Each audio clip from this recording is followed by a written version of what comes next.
ليفربول رجع بالسلامة. ايوه.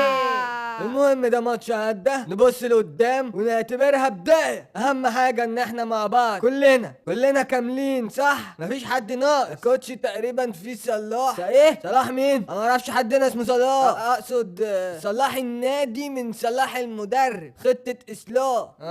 المهم نكمل الخطط بتاعتنا. خطة العودة للمسار. يا فاكر يا خاين، كنت عارف انك طبعا تاخد مكاني.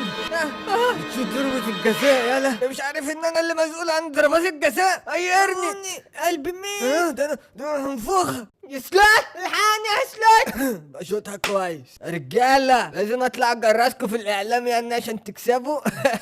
حبيبي يا سلوت.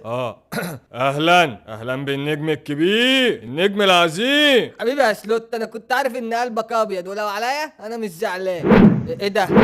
طبعا سيادتك مش متخيل ان انا قاطع عليك من اول يوم، بس اللي محدش يعرفه ولا يتخيله ان انت عشان على خلاف معايا تطلع تضرب النادي قبل ماتش مهم عشان يخسر، وتطلع تقول انا صح ومشوا المدرب. اخس كمان بتشجع الانتر. ايه ده؟ لا لا لا كنتش اتخيل كده يا صلاح. مش مصدق عينيا.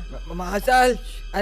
انا كان بودي اقول لك تفضل معانا، بس زي ما انت شايف احنا اسره مع بعضين. لا سلوت، انا رابع العالم، انا لعيب كبير قوي، مش هتنزل من قيمتي. انت وقعت يا ابو صلاح. حتى لو وقعت مش لازم اقعد احارب على مكاني كل مره. الجمله دي اللي اكدت لي ان انت وقعت يا صلاح. لا ما وقعتش. من اول ما طلعت قلت محدش ياخدني قدوه، انا مش مثل اعلى. لا ساعه لما ما طلعتش قلت كلمه الحق وخفت على مكانك، كنت فاكرها دايما. ما حصلش. لما اتكبرت على شعبك وسبتهم يزعلوا مني، حتى ما حاولتش تصالحهم. لا لا لا لا دلوقتي فاكر انك فوق كل الناس، حتى النادي اللي عملك ما حدش عملني. وقعت من ساعه ما بقيت اناني، ما يهمكش حد غير نفسك، لكن مش عليا انا يا صلاح، مش على ارني سلوت. لا يا ارني. انا حاربت على مكاني ده سنين كتير. انا عملت حاجه ما حدش عملها في بلدي قبل كده. انت ليه مش متخيل؟ معنى ان ما حدش وصل للمكان ده قبلك في بلدك انك تبقى احسن واحد في العالم. انت من اعظم اللعيبه في الدوري الانجليزي ويمكن في العالم كله، بس انت مش احسن واحد فيهم ولا عمرك هتكون. مش انت اللي هتقول لي دلوقتي انا ابقى يا سلوت؟ انا عارف قيمه نفسي كويس وهقوم من تاني وهثبت لك. حلو اثبت. مش عندك كاس افريقيا؟ ما تعجزنيش يا سلوت. انت عارف كويس قوي ان اللعيبه عندنا في مصر وقع وغرقانين في وهم الاهلي والزمالك لحد ما وقعوا اكتر لحد اما غرقوا وغرقوا الكره المصريه كلها.